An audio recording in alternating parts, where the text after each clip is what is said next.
हर हर महादेव, जय भोलेनाथ। नमस्कार, मैं साधना पांडे मार्गदर्शन पे आपका स्वागत करती हूँ। एकादशी को व्रतराज कहा जाता है। महीने में 2 एकादशियां पड़ती हैं, एक कृष्ण पक्ष की और एक शुक्ल पक्ष की। दोनों एकादशियों का अपना अलग अलग महत्व होता है और व्रत करने वाले दोनों अलग अलग एकादशियों का व्रत करते हैं। शास्त्र में एकादशी व्रत को व्रतराज कहा गया है। कहा गया है कि एकादशी का पुण्य फल व्यक्ति के जीवन में जीते जी तो उसे मिलता ही मिलता है, बल्कि मृत्यु के बाद भी एकादशी का पुण्य फल प्राप्त होता है। इसी कारण एकादशी को व्रतराज कहा जाता है।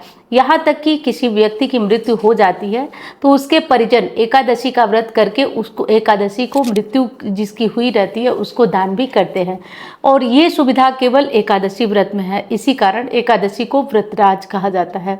और इस बार हम बात कर रहे हैं कामदा एकादशी की। कामदा एकादशी यानी संपूर्ण कामनाओं को देने वाली एकादशी है, जो कि चैत्र मास शुक्ल पक्ष की एकादशी को कामदा एकादशी के नाम से जाना जाता है। कामदा एकादशी का व्रत करने से सारे संकट दूर होते हैं, कष्ट दूर होते हैं, पाप दूर होते हैं और समस्याएं नष्ट होती हैं। कामदा एकादशी का व्रत करने वाले को सुबह जल्दी जगना चाहिए, यानी कि 10वीं तिथि में कुछ विशेष नियम होते हैं जिनका पालन आपको अनिवार्य रूप से करना चाहिए।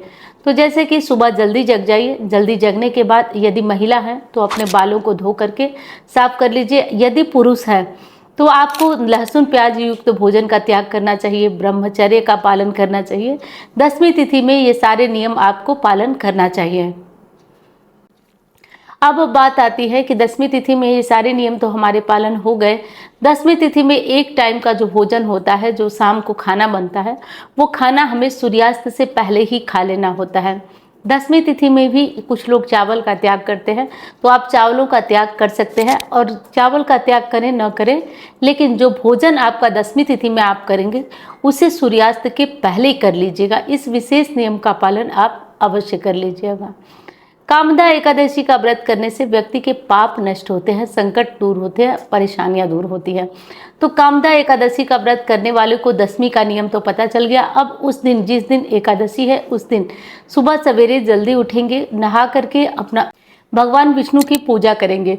भगवान की विष्णु की पूजा में चाहे लड्डू गोपाल जी हो गए, चाहे शालिग्राम जी हो गए, चाहे जो भी मूर्ति हो गई भगवान विष्णु की, उन्हीं से हम पूजा करेंगे। भगवान विष्णु की पूजा के साथ साथ लक्ष्मी जी की भी पूजा करेंगे तो धन संपत्ति बनी रहेगी और जीवन में गरीबी का सामना नहीं होगा। तो हो सके तो आप नारायण और लक्ष्मी के साथ साथ एकादशी पर पूजन करिए। लक्ष्मी नारायण की पूजा से आपके जीवन से कष्ट और परेशानियां दूर होंगी, जो कि मैंने बताया। अब बात कर लेते हैं कि लक्ष्मी नारायण की पूजा हम करें कब। तो देखिए दोस्तों, एकादशी में 2 समय पूजा होती है। एक तो सुबह में ब्रह्म मुहूर्त में होती है और दूसरी पूजा संध्या काल में होती है। एकादशी तिथि में अगर आप अपने घर में अखंड दीप जलाते हैं, हर एकादशी पर ये नियम ले लेते हैं कि आप अखंड दीपक जला कर रखेंगे तो इससे आपको बहुत फायदा होता है, बहुत तरह की परेशानियां दूर होती हैं। अखंड दीप ऐसा दीप है जिससे कि आपके सभी कष्ट धीरे धीरे धीरे धीरे दूर होते जाते हैं। तो अखंड दीप हर एकादशी पर आप जला के रखिए। कामदा एकादशी की शुरुआत कब हो रही है, समाप्ति कब हो रही है, वो जान लेते हैं। इस बार कामदा एकादशी का व्रत 8 तारीख को, 8 अप्रैल को रखा जाएगा। कोई 2 दिनों की एकादशी का भ्रम नहीं है, कोई भेद नहीं है, इसलिए 8 अप्रैल को ही कामदा एकादशी का व्रत किया जाएगा। एकादशी तिथि की शुरुआत हो रही है 7 अप्रैल की रात को 8:01 पर और तिथि समाप्त हो रही है 8 अप्रैल की रात 8:12 पर।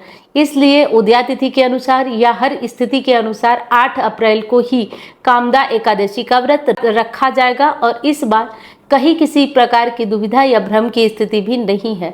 तो 8 अप्रैल से को निर्विघ्न तरीके से एकादशी का व्रत किया जाएगा। अब जो लोग एकादशी का व्रत करते हैं, बात आती है पारण की। तो देखिए दोस्तों, पारण में कुछ विशेष नियमों का पालन करना चाहिए। जैसे बहुत भ्रम होता है कि एकादशी के व्रत के पारण में हम चावल खाएं या नहीं। तो बिल्कुल जो लोग एकादशी का व्रत करेंगे वो चावल खा सकते हैं पारण में, कहीं किसी प्रकार की कोई दुविधा नहीं है। तो पारण में आप चावल खा सकते हैं। पारण के दिन सुबह सवेरे जल्दी उठें, जल्दी जगने का, क्योंकि एकादशी का पारण हरिवासर समाप्त होने के बाद किया जाता है। तो एकादशी का पारण कब करेंगे, पहले वो जान लेते हैं, फिर हम नियम जानेंगे। एकादशी का पारण होगा सुबह 6:15 से 9:35 तक। और कब होगा, तो ये होगा 9 अप्रैल को, 9 अप्रैल को होगा। तो इस नियम का आप ध्यान रखिएगा, 9 अप्रैल को एकादशी का पारण करिएगा। पारण में कौन सा नियम ध्यान रखना होता है वो मैं बता देती हूँ। देखिए, पारण के दिन जल्दी जग जाइएगा। एकादशी का जब मुहूर्त हो पारण का, उससे पहले आपको अपना भोजन तैयार कर लेना है। भोजन में चावल आप खा सकते हैं, कहीं किसी प्रकार की कोई दुविधा नहीं है तो आप चावल भी तैयार कर सकते हैं। बस एकादशी के पारण वाले भोजन में ध्यान ये रखा जाता है कि लहसुन प्याज नहीं बनाया जाता है। जिस दिन एकादशी का पारण है उस दिन लहसुन प्याज बिल्कुल नहीं बनाया जाता है। साथ साथ एकादशी के पारण में ये भी ध्यान देना होता है कि एकादशी के पारण में बैगन, मूली इस तरह की चीज़ें नहीं खाई जाती हैं और लहसुन प्याज नहीं खाया जाता है, मसूर की दाल वगैरह भी नहीं खाया जाता है और सरसों का तेल भी एकादशी के पारण में नहीं खाया जाता है। तो जब भी आप पारण का भोजन बनाएं, इन चीज़ों को हटाकर ही भोजन बनाएं। एकादशी के पारण में लौकी का सेवन करना बहुत उत्तम माना जाता है, तो लौकी का सेवन कर सकते हैं। लौकी की सब्जी या दाल बनाकर एकादशी के पारण में खा सकते हैं। एकादशी तिथि का जब पारण होता है तो उस दिन एक चीज़ का विशेष ध्यान आप रखिएगा कि एकादशी के पारण में आपका जो भोजन होगा वो 2 बार ही आप भोजन करेंगे। एक तो सुबह आप पारण के टाइम भोजन करेंगे और दूसरा आप रात को भोजन करेंगे। तो तीसरी बार भोजन नहीं किया जाता है, क्योंकि इस तरीके से करने से एकादशी का जो पुण्य फल होता है वो त्रिजटा को चला जाता है। तो ऐसी गलती हमें नहीं करना है और हम हर तरह से याद रखेंगे। और एकादशी के दिन एक और विशेष चीज़ है जिसका ध्यान रखिएगा, एकादशी को किसी जीव की हत्या हमारे हाथों नहीं होना चाहिए, इसलिए किसी पेड़ की दातून वगैरह तोड़ने से भी मना होता है। तुलसी जी के पत्ते भी आज नहीं तोड़ेंगे। तो तुलसी जी की पूजा में आज दिया वगैरह जलाएंगे, तुलसी जी को जल नहीं देंगे, तुलसी जी को भोग नहीं लगाएंगे। परंतु ये ध्यान रहे कि एकादशी तिथि में जो विशेष होगा वो भोग तुलसी पत्र डाल के लगेगा। तो आप पहले से ही तुलसी पत्र तोड़ करके रख लीजिए, क्योंकि तुलसी पत्र 11 दिनों तक बासी नहीं माना जाता है। तो पहले से तोड़ के रख लें और विष्णु जी को जो कुछ भी भोग लगाएं आज बिना तुलसी पत्र का, आज क्या हमेशा ही लगाना चाहिए, लेकिन बिना तुलसी पत्र का कोई भोग भगवान को न लगाएं।